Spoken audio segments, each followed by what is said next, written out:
Hello everyone, कैसे हैं आप लोग। तो आज हम डिस्कस करेंगे, रिसेंटली भारत और रोमेनिया ने डिफेंस कोऑपरेशन एग्रीमेंट जो है ये साइन किया है।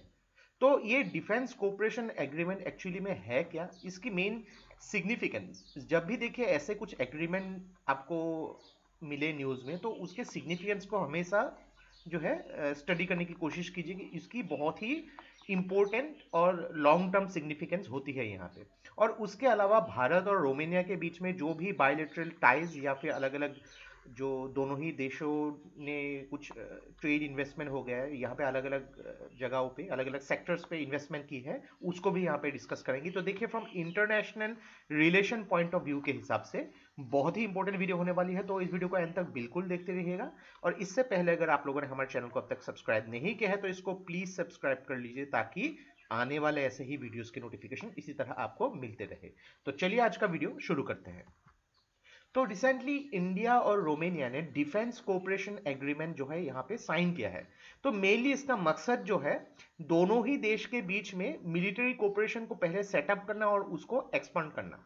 जब भी ऐसे एग्रीमेंट साइन की जाती है दो अलग अलग देशों के बीच में, ऐसे देखिए भारत भी अलग अलग देशों के साथ करते हैं, रोमेनिया भी अलग अलग देशों के साथ करते हैं, लेकिन जब भी पर्टिकुलर दो देशों के बीच में साइन की जाती है तो एक लीगल फ्रेमवर्क होती है और फ्यूचर कोऑपरेशन किस फील्ड में, मेनली डिफेंस के फील्ड में, ताकि अपने ही बीच में जो है जो नॉलेज ऑफ एक्सपर्टीज जो है शेयर कर सके। किसी चीज में अगर भारत सुपीरियर है तो वो नॉलेज जो है रोमेनिया को शेयर कर जाएगी। और यहाँ पे जो म्यूचुअल इंटरेस्ट दोनों ही देशों के बीच में होती है, उसमें जो है एक्सपर्ट जो है एक्सपर्टीज जिस फील्ड में हो उसको शेयर किया जा सकता है। और उसके अलावा यहाँ पे को डेवलपमेंट और को प्रोडक्शन ऑफ मिलिट्री हार्डवेयर दोनों ही देश मिलके करेगी यहाँ पे। अभी देखिए, ये एग्रीमेंट जो है जनरली प्रोमोट करती है यहाँ पे दोनों ही देश के जो डिफेंस के फील्ड में, दोनों ही देशों के आपस में जो अलग अलग फील्ड है, स्पेशली डिफेंस सेक्टर में, वहां पे अलग अलग अपॉर्चुनिटीज बहुत है, तो उसको प्रमोट किया जाएगा। जैसे कि डिफेंस मेडिसिन, किसी से डिफेंस रिलेटेड मेडिसिन जो होती है आमतौर से अलग होती है। साइंटिफिक रिसर्च जैसे कि होती है यहाँ पे, साइबर डिफेंस। देन अगर बात करेंगे टेक्नोलॉजी, रिसर्च एंड डेवलपमेंट, ऐसे चीजों में दोनों ही देश मिलकर काम करेंगे, क्योंकि दोनों ही देशों के बीच में बहुत ज्यादा अपॉर्चुनिटी है। तो अगर देखा जाए, रोमेनिया जो है यूरोपियन यूनियन और नेटो की एक मेंबर है, और भारत जो अगर देखा जाए फिफ्थ लार्जेस्ट इकोनॉमी है, तो दोनों ही देशों के बीच में बहुत ही अच्छी अपॉर्चुनिटी है कि एक दूसरे की पोटेंशियल को यूज किया जा सके। तो पहले तो देख लेते हैं कि रोमेनिया ये है कहाँ पे। तो रोमेनिया यूरोप के मैप में अगर आप देखेंगे तो ईस्टर्न यूरोप में आपको मिल जाएगा। तो रोमेनिया जो है बॉर्डर शेयर करती है यूक्रेन, मोल्दोवा, देन अगर नीचे देखेंगे बुल्गारिया, सर्बिया, हंगरी, इसके साथ जो है रोमेनिया जो है बॉर्डर शेयर करते हैं। और यहाँ पे जो ब्लैक सी के साथ ये कनेक्टेड है। और अगर बात करेंगे रोमेनिया, इसका जो कैपिटल जो है बुखारेस्ट रोमेनिया का कैपिटल है। आप देख सकते हैं मैप में, ऐसे देश कभी अगर मिल जाए तो उसको जरूर देखिएगा। नेक्स्ट अगर बात करेंगे इस एग्रीमेंट की मेन सिग्निफिकेंस क्या है, तो देखिए European union strategy for cooperation in the Indo Pacific, यानी कि इंडो पैसिफिक में यूरोपियन यूनियन अपनी जो है एक प्रेजेंस को बढ़ाना चाहती है। तो ये एक बहुत ही अच्छी अपॉर्चुनिटी है, ताकि यूरोपियन यूनियन और इंडिया की कोऑपरेशन को आगे बढ़ाया जाए। उसके बाद ग्रेजुअली इंडो पैसिफिक में अपने प्रेजेंस को आगे बढ़ाया जा सकता है। तो डेफिनेटली रोमेनिया जो है यूरोपियन यूनियन का एक मेंबर है, और इंडो पैसिफिक में रोमेनिया की भी इंपॉर्टेंस आती यहाँ पे काफी इंपॉर्टेंट है। तो रोमेनिया जो है थ्रू यूरोपियन यूनियन इंडिया के साथ अगर अच्छे रिलेशन मेंटेन करेंगे, तो यूरोपियन यूनियन की भी यहाँ पे एक स्ट्रेटेजिक पार्टनरशिप रोड मैप जो है ये बहुत ही एक क्लियर दिखाया जा सकता है। तो यूरोपियन यूनियन और भारत के जो लीडर्स की मीटिंग एक्चुअली मई 2021 में हो चुकी थी। तो किस बेसिस पे जो है यहाँ पे आपस में जो है कोऑपरेशन को बढ़ाया जा सके, रीजनल सिक्योरिटी आपस में जो है बढ़ाया जा सके, उसके लिए इंडो पैसिफिक में दोनों ही देश जो है पहले मीटिंग कर चुकी है। अभी यूरोपियन यूनियन के ही अलग अलग देशों के साथ अगर भारत अपने रिलेशन मजबूत करेगी तो ये भी बहुत इंपॉर्टेंट है। तो मेनली देखिए यूरोपियन यूनियन का strategy for cooperation in Indo Pacific, इस पॉइंट ऑफ व्यू के हिसाब से रोमेनिया का ये जो एग्रीमेंट भारत के साथ बहुत ही इंपॉर्टेंट देखा जा सकता है।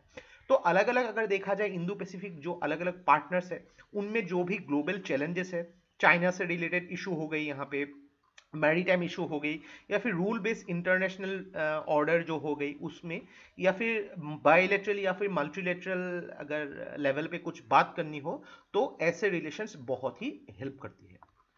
तो बात करते हैं भारत और रोमानिया के कुछ अलग अलग रिलेशंस। तो डिप्लोमेटिक रिलेशंस के बारे में बात करेंगे तो 1948 में, यानी कि आज़ादी के बाद से ही जो है दोनों ही देश बहुत ही अच्छे रिलेशन मेंटेन करके आए हुए हैं यहाँ पे।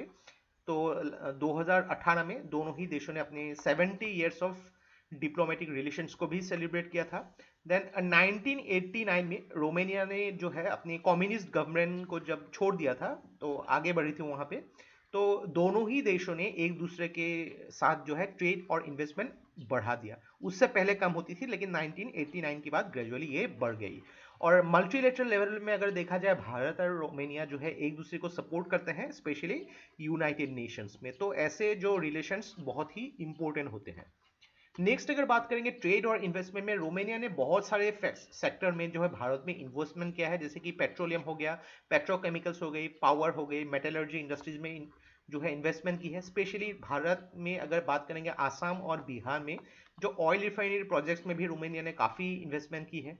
तो अगर देखा जाए अलग अलग टेक्नोलॉजी में, जैसे कि थर्मल पावर प्लांट जो सिंगरेनी में है वहाँ पे, मैंगलोर जो पैलेट प्लांट हो गई, Durgapur steel plant, then Hyderabad के जो ट्रैक्टर प्लांट, यहाँ पर भी रोमानिया ने काफ़ी इन्वेस्टमेंट की है।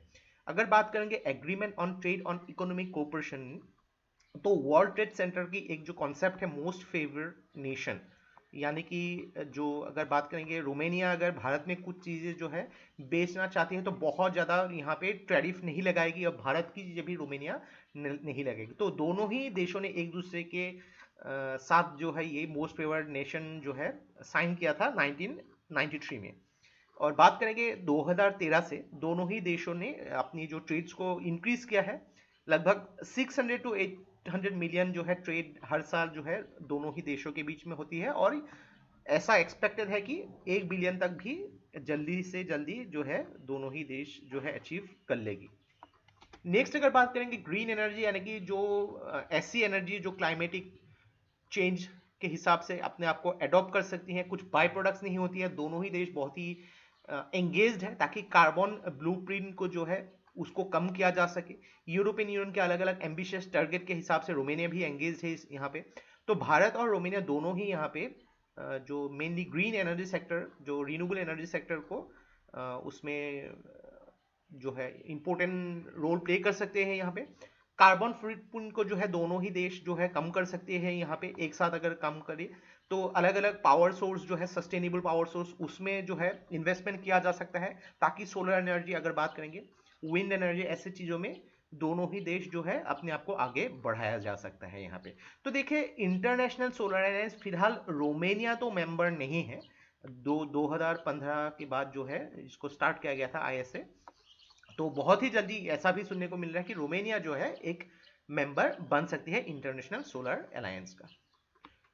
तो ये था हम लोग का कंप्लीट एनालिसिस रिगार्डिंग भारत और रोमानिया के बीच में जो डिफेंस कोऑपरेशन एग्रीमेंट। तो मेन इसकी सिग्निफिकेंस को इंपॉर्टेंस देने के बाद यहाँ पे आपको थोड़े से बायलैटरल रिलेशंस में भी इंपॉर्टेंस देनी चाहिए। तो आशा करते हैं इस वीडियो से आपको बहुत कुछ चीजें सीखने को मिला होगा, और ये वीडियो अगर आप लोग को अच्छा लगा इसको प्लीज लाइक कीजिए, इसको सब्सक्राइब कीजिए, इसको शेयर कर दीजिए। तो आज के लिए बस इतना ही। देखते रहिए study rise, take care, thank you and Jai Hind.